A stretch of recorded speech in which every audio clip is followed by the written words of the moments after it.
Welcome to One Day in Transformation, the podcast where we explore how transformation is not just a process, but an attitude.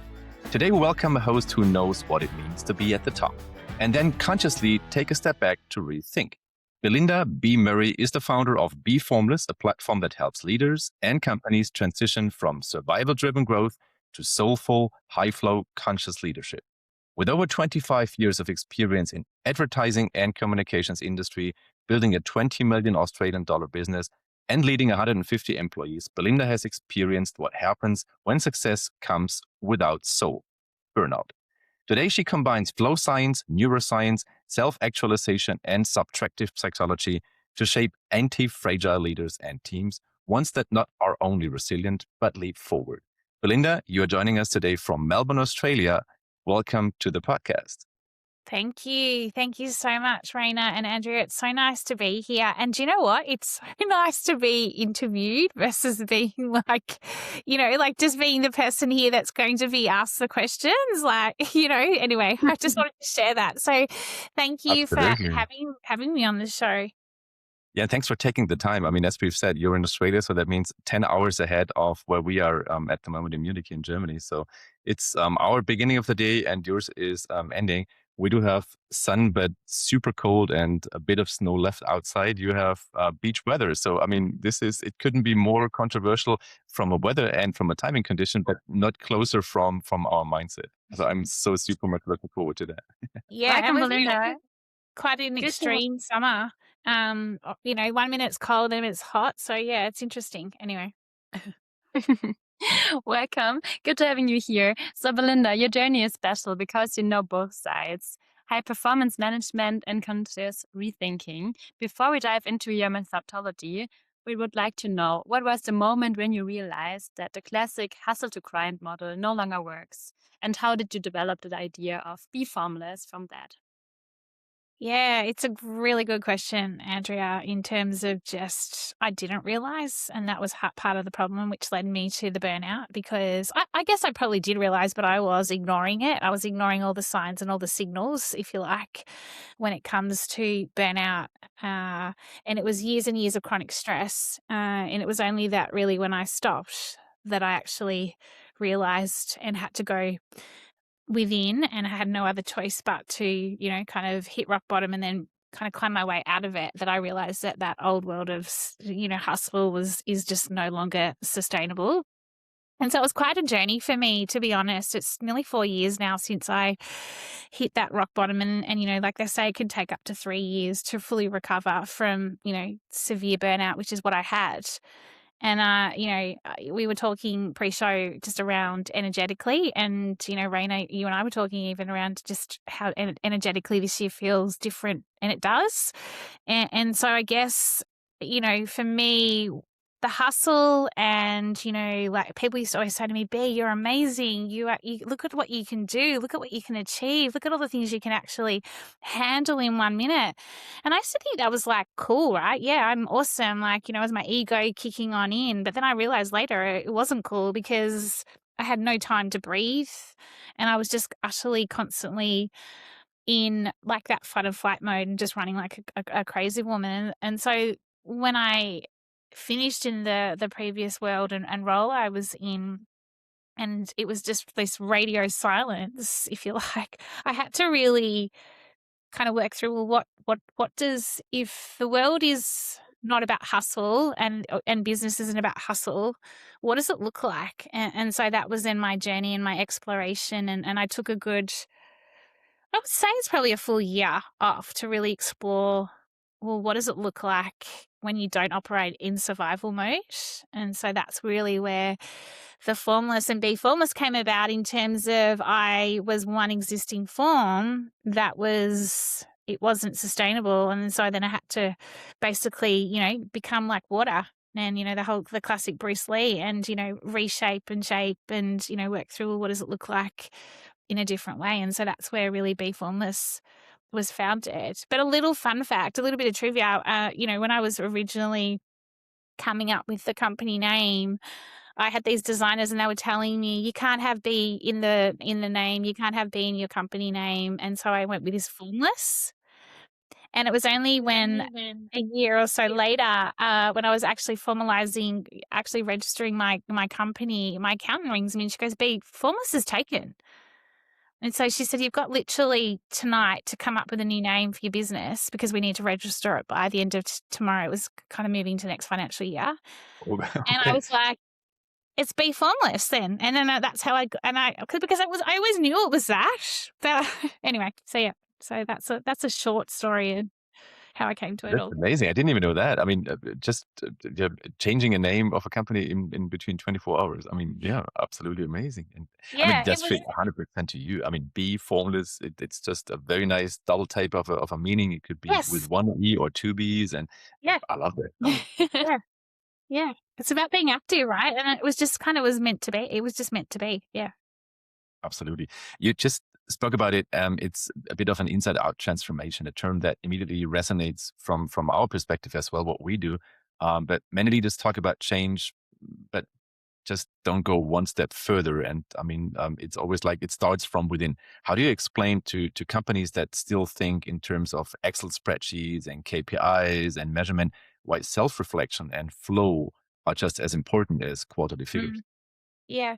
I think for me, the problem is never the problem. The brief is never the brief. And so you can go into an organization, you can go into a business and they can say, "We're not hitting our numbers," or, the team's disengaged, "We've got these goals, or a business strategy, but, no one seems to be on board with it." And I always like go into those sorts of situations and I kind of giggle to myself on the inside because we're so used to looking for validation externally, right? And we always look at things as if that it's about the numbers, it's about the business strategy, etc. But actually, what we want to really get under is what's actually happening on the inside. And like a human, we have our own biology system, we have our own biology scales. And I think about businesses in the same way. A business has a heartbeat. A business has, the people, the culture, and everything. And so for me, it's really getting the leaders and the businesses to understand, well, there's more than just a reason why externally this is all happening. So let's get underneath it and then let's work through what's actually happening here. And so I use inside out because rather than start from the external issues, let's look under what's actually happening on the inside and what's happening to a leader, all of those sorts of things. And so yeah, it's interesting. But I think more and more people are starting to understand that things like less is more. Like let's cut through all the crap. Let's understand, well, what is it around, what do we need to subtract to really understand what's happening on the inside of this business to be able to take us forward.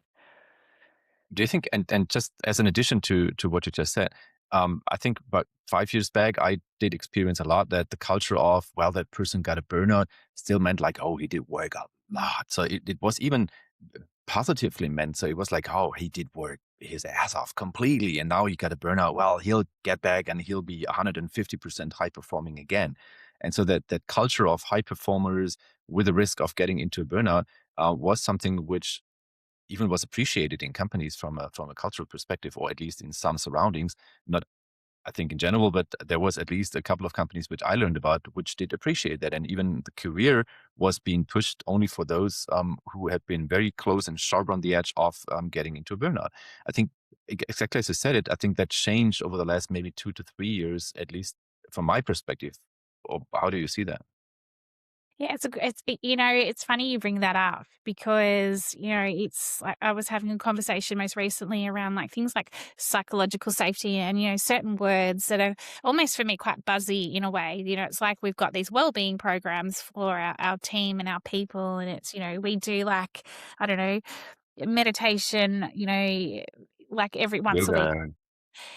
They're all again coming back to like this inside out approach, right? They're just surface. They're just surface, I guess, solutions to actually what is happening here.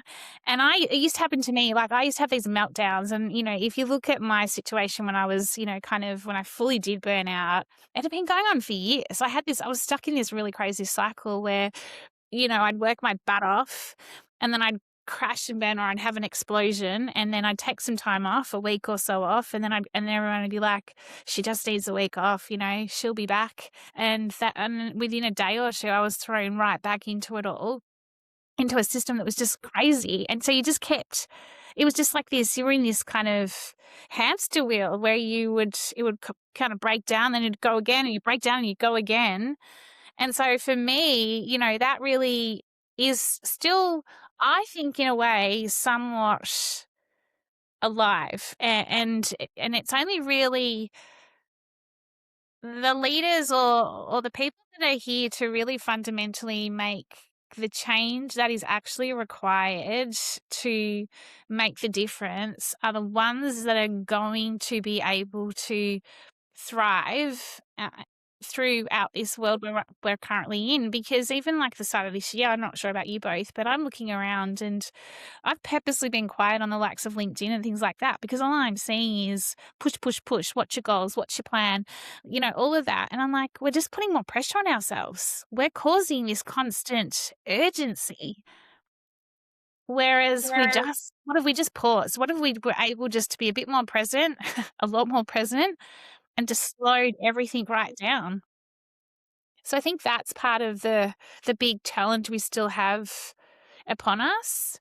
I also think like the term burnout, I think, that's become almost in a way a bit of a buzzword too, because it's like, hang on, before we just start calling out burnout, let's understand again what's actually happening here on the inside. Is this person truly exhausted, or are they bored in their role?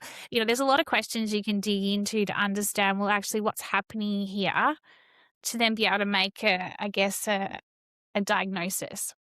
Absolutely. Fully agree. So let's talk about work culture. So I think Australian is different than Europe. So less hierarchy, more can-do mentality, maybe. Did that play a role when you developed Bee Formless, or do you see global challenges such as burnout or crisis of meaning as being the same everywhere? Andrew, I keep calling you Andrew and it's Anthea. How embarrassing. I'm so sorry. Like, I'm No, just it happens most of the time. Even the automatic. Oh my gosh. Anthea, it's again, like I think it's, I hear what you say when you say Europe's different to Australia. I'm not sure. I'm actually not too sure. I think that, in all the, I guess, having the privilege of talking to a lot of leaders around the world in the past, since February of last year, I think there's some really big common themes that are circulating everywhere. Like, I think a lot of people think Australia's got it all. We're the lucky country. We've got it all sorted. We only work 5 and that's it, sort of thing. But I think since AI's come in, and I think even pre-AI, when it comes to, high performers or people that, have always, work's always done a bit, like really defined who they are, been a big part of their identity. I think it's kind of a global societal problem at the moment.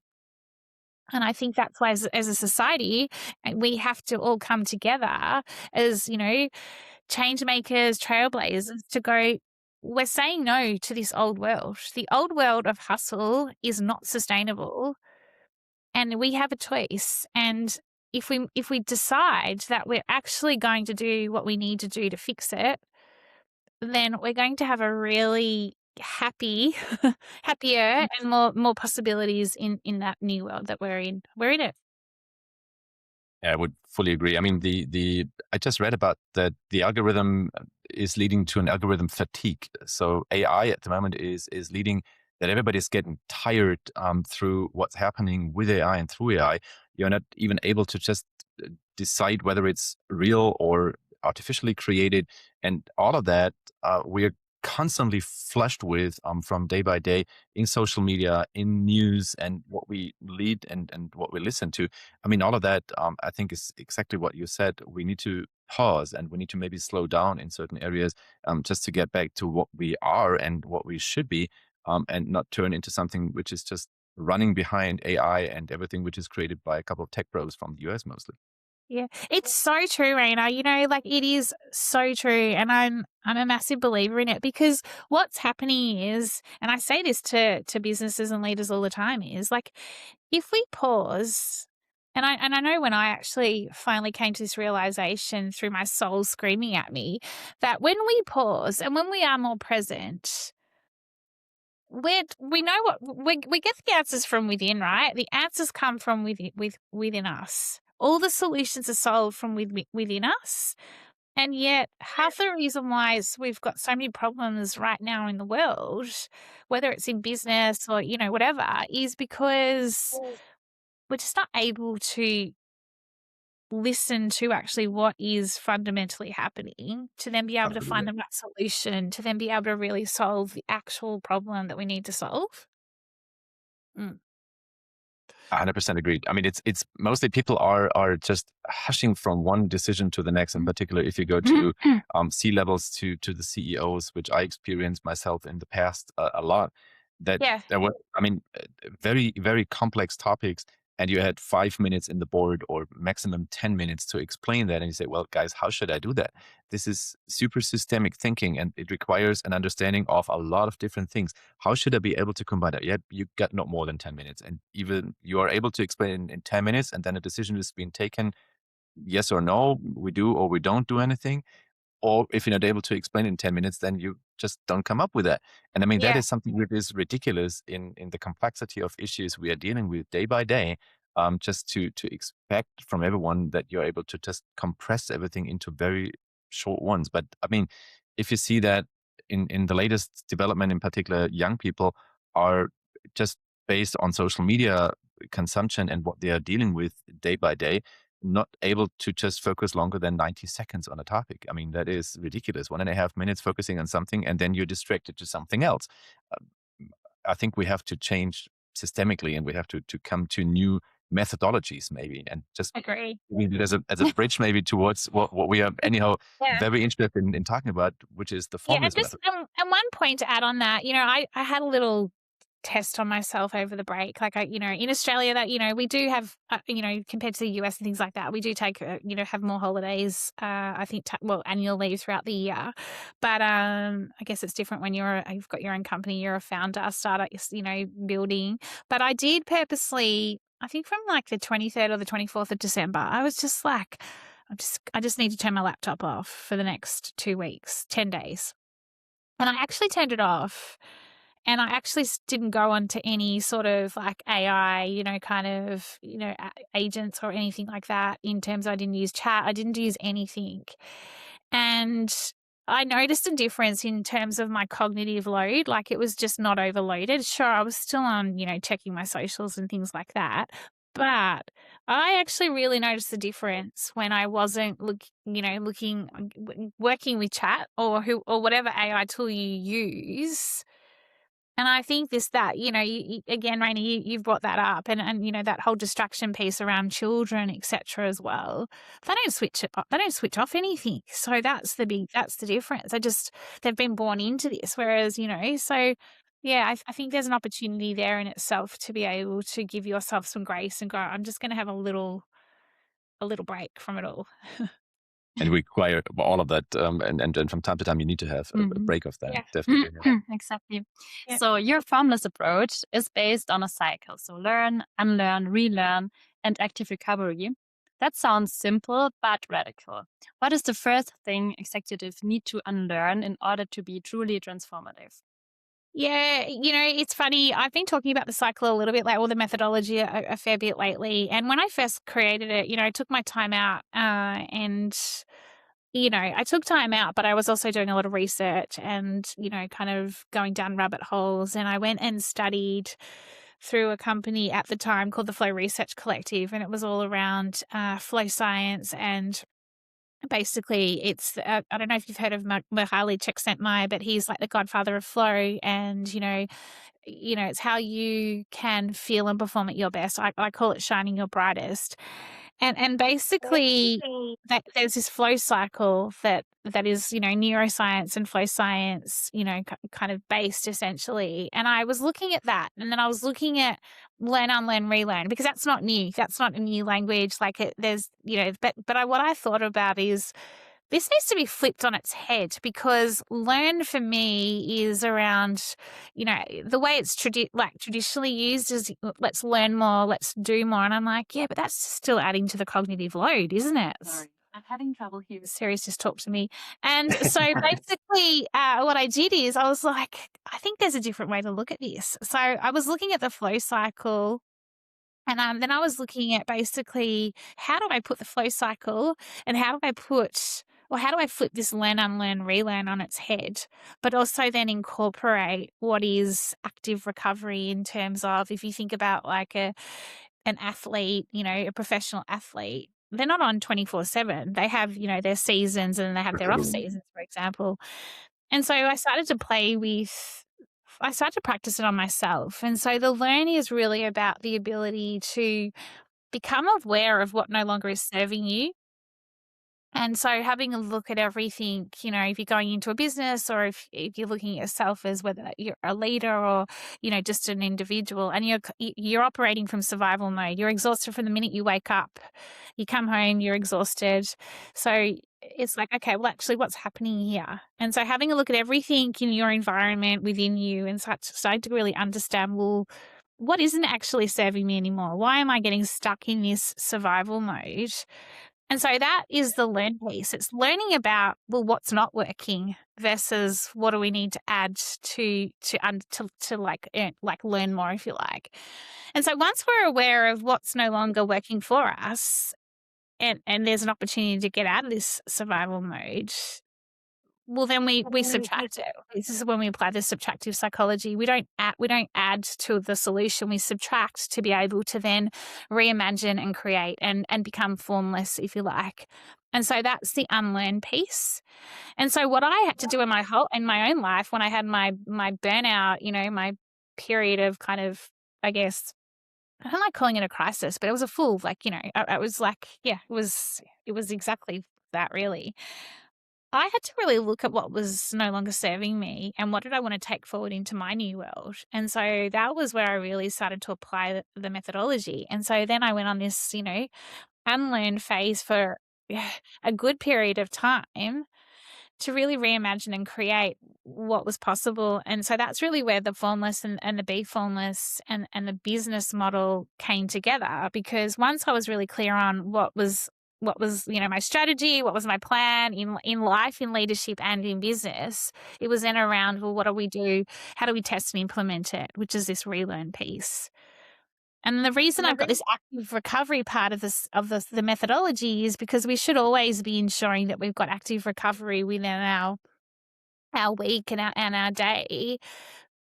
But, coming off the back of a big project or something, fundamental in your life, how do we stop and celebrate, and how do we reflect, and how do we then have the ability to be able to go evolve? And that's the continuous cycle of the methodology.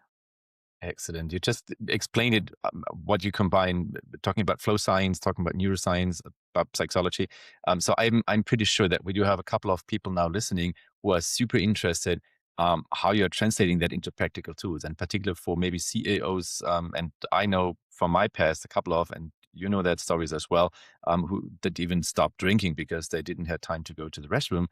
So if there's a CEO saying, well, all of that sounds super interesting, but I don't even have time for mediation, and I don't know, how do you explain that, and how do you translate that into practical tools?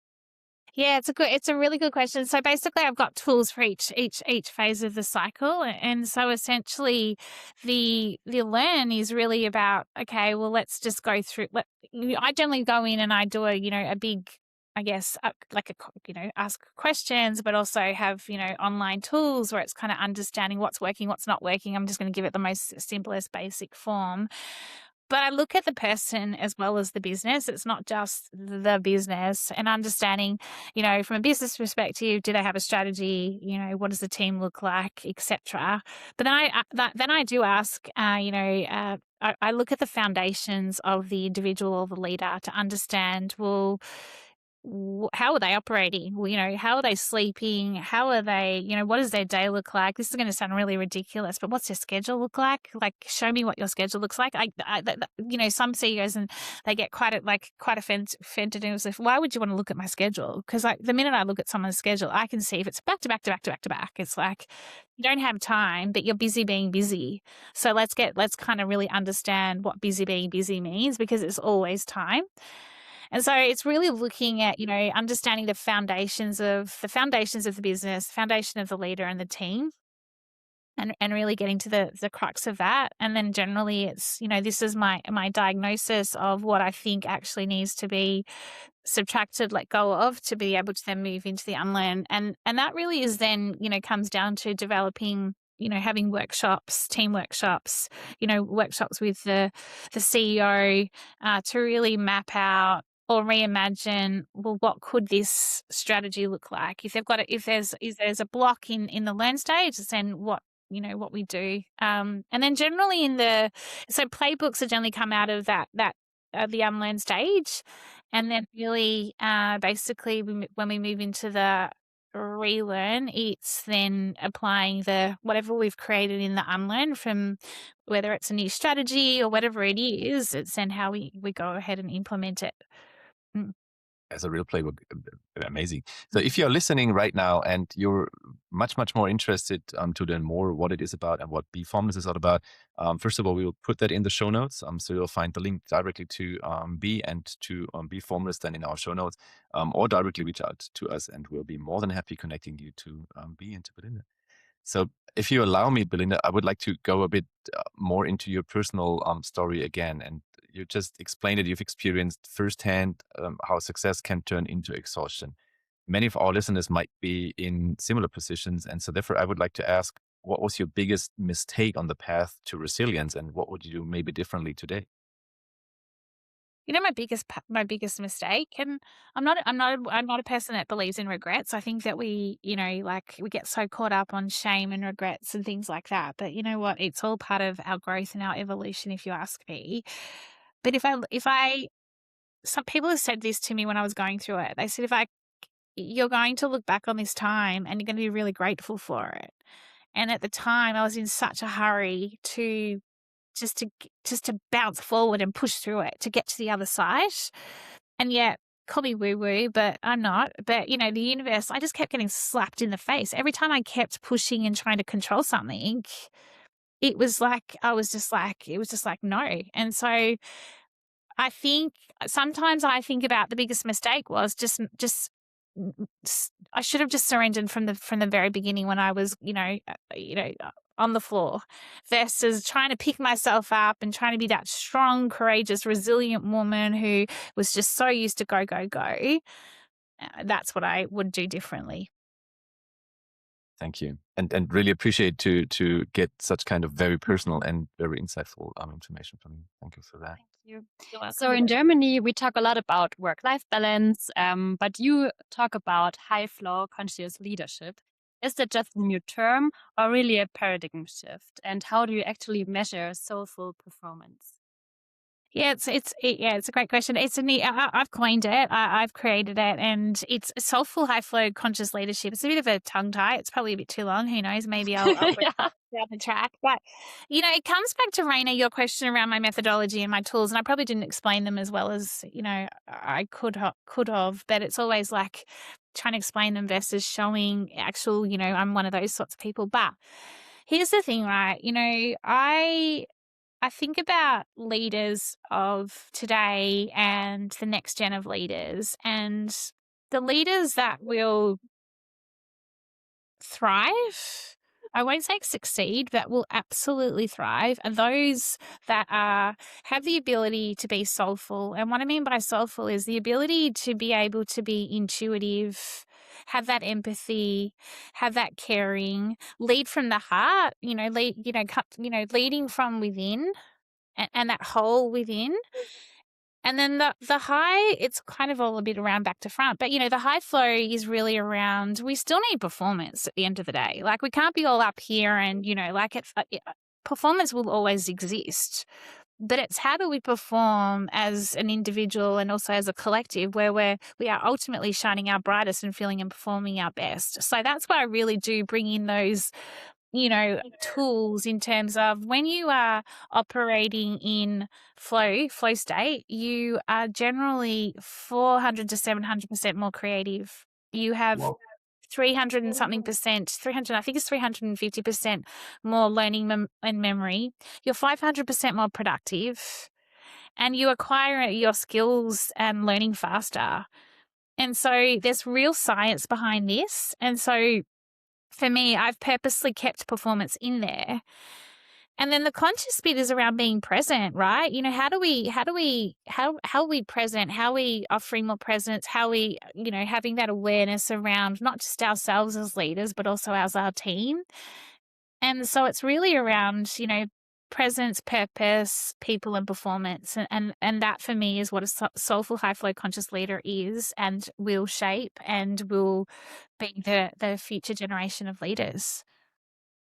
Thank you very much. And I didn't even know about that number. So this is impressive. I mean, 500% Yeah. more creative. And I mean, just in case anybody still asks that question out there listening to us, how did the universe connect Bee and us? Well, you said at the beginning, leading by heart. And I mean, we're hot print. So whatever we do is leaving a hot print as well. So there's the connection very much Yeah. more visible than you probably have ever seen. Absolutely. Absolutely. So Thank true. you. Yeah. I love looking at heart print. You need it bigger. You need the bigger branding. There comes my brand. Straight behind us.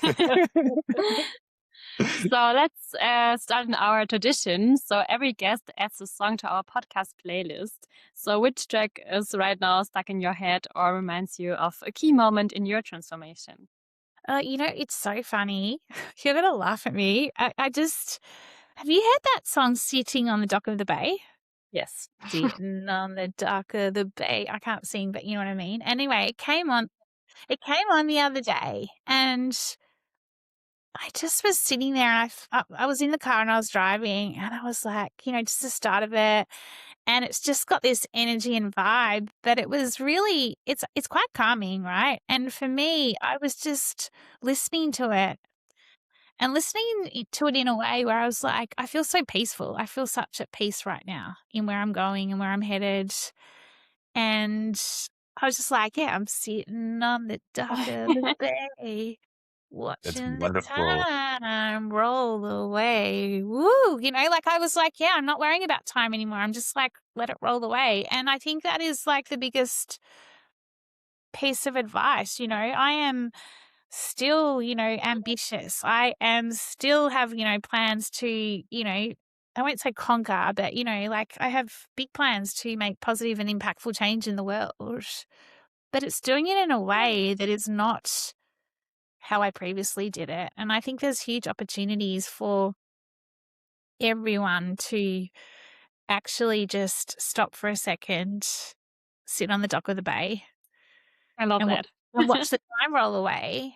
Because do you know what? Work will always be there tomorrow. Everything will always be there. But if we were able to just be able to pause for a second and listen to see what's possible, that for me is inside out transformation in itself. Absolutely amazing. And to those of you not knowing what we're talking about in regard of our playlist, we do have the tradition of creating a playlist on Apple Music. And we are feeding that. With each episode, we are adding another song to that playlist. So we've started this year with the first season with Frank Sinatra, and then from Copenhagen, from Denmark. Then we went to Rome in Italy, and it was, I think, Freddie Mercury Yes. and Queen who got added. Now we are in Melbourne, Australia, and adding sitting at the dock of the bay. I love that. I mean, this is amazing, and in particular with that. It was just so like I could have come up with such all these other songs, but I just feel like that's where I'm at right now. And even like the other big thing for me is like it's the first time ever in my whole entire life I'm coming into 2026 where I'm actually not setting all these intentions and all these goals. Sure, I've got a plan. I know my plan for my business. I know my plan for me. But I'm not like going 100 miles an hour at the start of this year. And I do feel like I am sitting there on the dock of the bay. I know I keep repeating that, but in terms of just letting things, what if I just let things happen the way they're meant to for a bit? I love that. So, It's absolutely yeah. amazing. Mm. So let me be a bit provocative maybe, and don't take that as a personal offense, please. But you say success Never. without soul is not sustainable. I agree on that. Many companies still measure success in terms of revenue and market share. And so what would be your argument to a board member who says that's just all esoteric nonsense? Yeah, yeah, I know. It's a good one, right? And that's one part of the big, I guess, what's the word? I guess one of my big focuses for this year is to prove that it isn't. Like, at the end of the day, we can keep chasing numbers and make that the priority and all these targets, etc. But there's proven research out there that shows, you can keep chasing that, but then the people on the team bottom out. And so really there's an opportunity for both to work together hand in hand. And so I'm not suggesting that we completely ignore, profitability and those sorts of targets, etc. But I think we just have to look at things in a more interconnected way. And so then how do we interconnect the people, the team and the business together so that we have a team and a group of people that are, feeling and performing at their best, they're shining their brightest, but also we're then seeing the profit, not just, kind of hit the number, but actually there's abundance created. And so for me, I think this is when it comes back to the proven stats around, well, it actually, applying flow science tools, it does create more creativity, more productivity, all of those stats. It's a challenge though, because there's still a lot of, CEOs out there that are like, eh, go away, like that's like you've got soft, your targets are soft. But here's my challenge back to them is, well, there is no such thing as separating hard skills and soft skills, hard targets as soft targets. They all have to come together and they have to be interconnected. And I think that is the future and part of the next leader, soulful, high flow, conscious leadership, whatever. But it for me is, the leaders and the businesses that are in this new world, they're already doing this. So it's only the leaders that are stuck in the old world are operating and have that mindset. So yeah, I don't know if that answers your question though. It does absolutely. And the next generation of soulful leaders, I would love to see that. And I would love to see majority of leaders being soulful and trained by you and formless leaders. Yeah. And it's interesting. Profitability, you've just reminded me, because profitability I probably need to throw back into. I have got profitability in there, but I think it's an important one. But I think it's how the two come together. And it can work. Yeah. And the I like value in Absolutely. it. Mm. So, Belinda, if you could establish one rule for the working world in 2026, something that prevents burnout or promotes innovation, what would it be? Did you say a rule? What, a rule as Yeah. such? Okay. A rule which everybody has to stick with. A Yeah. global rule which is effective for everyone starting on February 1st. Anthea, can you ask me the question one more time, please? Sorry, I just want to make Yes. sure I'm. So just one rule for the working world in 2026. So just start tomorrow Yeah, or next week. Something that prevents burnout or promotes innovation. yeah, it's a simple one. I think for me, comes back to the power of the pause and the power of being present and having a 15 to 30-minute pause break. And when I'm talking about pause, no phones, no laptops. You are sitting there in what I call none time. And you are just sitting there or you're walking, but you have nothing that can distract you to basically be able to hear what is being downloaded to you, what are the insights or intuition that's coming to you. And I think that we need to be practicing that. So my rule would be that we have to, I'll say 7 days a week, practice power of the pause. I have to keep practicing it myself, like this is the thing. I'm not perfect. I'm so imperfect. It's not funny. Like I'm giving everyone all this advice and telling you everything. That's the beauty of this formless methodology as well. I live and breathe it because I'm constantly learning, unlearning, relearning active recovery. So, this is a rule for me too. And I mean, if you're now at the moment already talking about practical ideas, we have another tradition, which is the 1 week in transformation challenge. Last week, we've had Daniel, who was giving us the tip to be more positive and celebrate even little progress in sustainability in particular. So this time, I would love to hear maybe something small but effective, an exercise everybody who is now listening to us could try, even starting maybe today or tomorrow, and something which probably you do yourself each day. Yeah. Yeah, it's a great one. I have this tool, and it is part of Learn, the step one Learn, and it's around resistance, because we all have a resistance in us, that the good old amygdala loves to tell us, like, no, you can't do that, and stay in this fight and flight mode, and we have to be operating from survival mode. And so, again, when I was going through my transformation inside out, I explored a lot around resistance and what I was resisting, around what was holding me back. And so I've got this little exercise, and I generally ask people to do it for 2 weeks. And it's essentially, what did you resist today?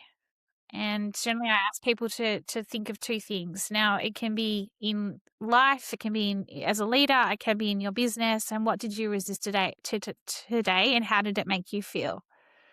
And so you first write that down. And then you write down, the second part of the question is, when you pause and understand what you've resisted. And then the next bit is, then what if you pushed through that resistance and became fearless, and how would that make you feel? And so I always get these leaders coming to me going, I've got nothing. I'm not resisting anything. It's everybody else. It's this. And I'm just like, again, I giggle to myself because I was the same. I was like, yeah, I'm not resisting anything. I'm not resisting change. And it's like, and then they come back and they're like, oh my gosh. Yeah, it's a great exercise. And I really encourage people to write it like a journal rather than typing, just like writing, because you're getting it out. You're getting that cognitive load out. It's subtracting from the brain. There's whole stats around, writing, good old pen and paper versus, using the computer or the phone. So that would be my one, That's smart, micro. right? Yeah, we'll definitely do that ourselves. Like we always Yes. pick up the challenges of our guests, which we are hosting. Yeah. But I mean, I would be super interested to all of our listeners out there. What is the topics you would write down on your piece of paper? What did you resist? I would love to just discuss on that, and maybe you can comment one. here in the Yeah. podcast or on social media. Then. Yeah. Yeah. And it happens, and like and people will go to me, oh my God, this happened today, and I was like so angry. So like, it's a whole mind, body, soul feeling as well that comes up. And then they're like, but actually I did this, I then pushed through, or I challenged myself to push through, and then I felt like, oh, I got it out. And it's like, there you go. Amazing. Thank you. So we're coming to an end. So Belinda, what gives you hope right now, or motivation, or a good feeling? So not a big picture, but maybe some specific example from your work environment. Gosh, there's so much. It's tough being an entrepreneur sometimes and a founder. You have your highs and your lows and all your in-betweens. And here's the thing, we all oscillate between survival and thriving mode. So again, you can't always be up. It's like that thing around toxic positivity, right? So, it is a dance. But I mentioned before coming into the show that I feel energetically really excited about the possibilities heading into 2026. It's a year of the fire horse, I should say. We've just finished a 9-year cycle, and we're in the first of a new cycle. But I just do think that having conversations like this, and the ability to connect with other people, again, like yourselves around the world, who are making these impactful and positive changes, we're going to beat the baddies. Like, we are going to beat the baddies, and AI is here, and it's not going away, and it is another revolution, but it's no different to, it probably is a bit in terms of, but we've had a revolution of the computer. We had the industrial revolution. We had, the revolution of the email. Things will kind of settle down. So I just think it's going to give us the ability to get back to what we should be doing as humans and living the way we're meant to be living. And so that excites me in business, and that excites me in life, and that excites me as a leader as well. Because I just think the other thing here is that you can't separate life and business and leadership. It's all interconnected. Fully agreed. Thank you very much for that. Anthea, so after this conversation with Belinda, I have so many ideas. Should we maybe start all our meetings with an Unlearn minute? What do you think? Or integrate maybe flow signs into all of our customer projects? Or simply we should probably force every CEO to meditate and at least once per quarter. What do you think? We simply do the same as always, Rainer. We are trying to take over the world, or at least bring Belinda's method to every German company, because one thing is clear: transformation starts in the mind. One day In transformation. Thank you very much, Belinda. That was just amazing. And it is just great to shape the future together with you. And exactly as you said it, we're all together in this. And it's just amazing having the ability talking about such kind of things with people on the other side of the world and without a hustle. Thank you for that. No, thank you. And energy is everything, right? Like, this is energy. We're energetically all connected. And so, yeah, like, you know, that energy check-in is super important too. So, no, thank you. I've thoroughly enjoyed connecting with you both today. So thank you.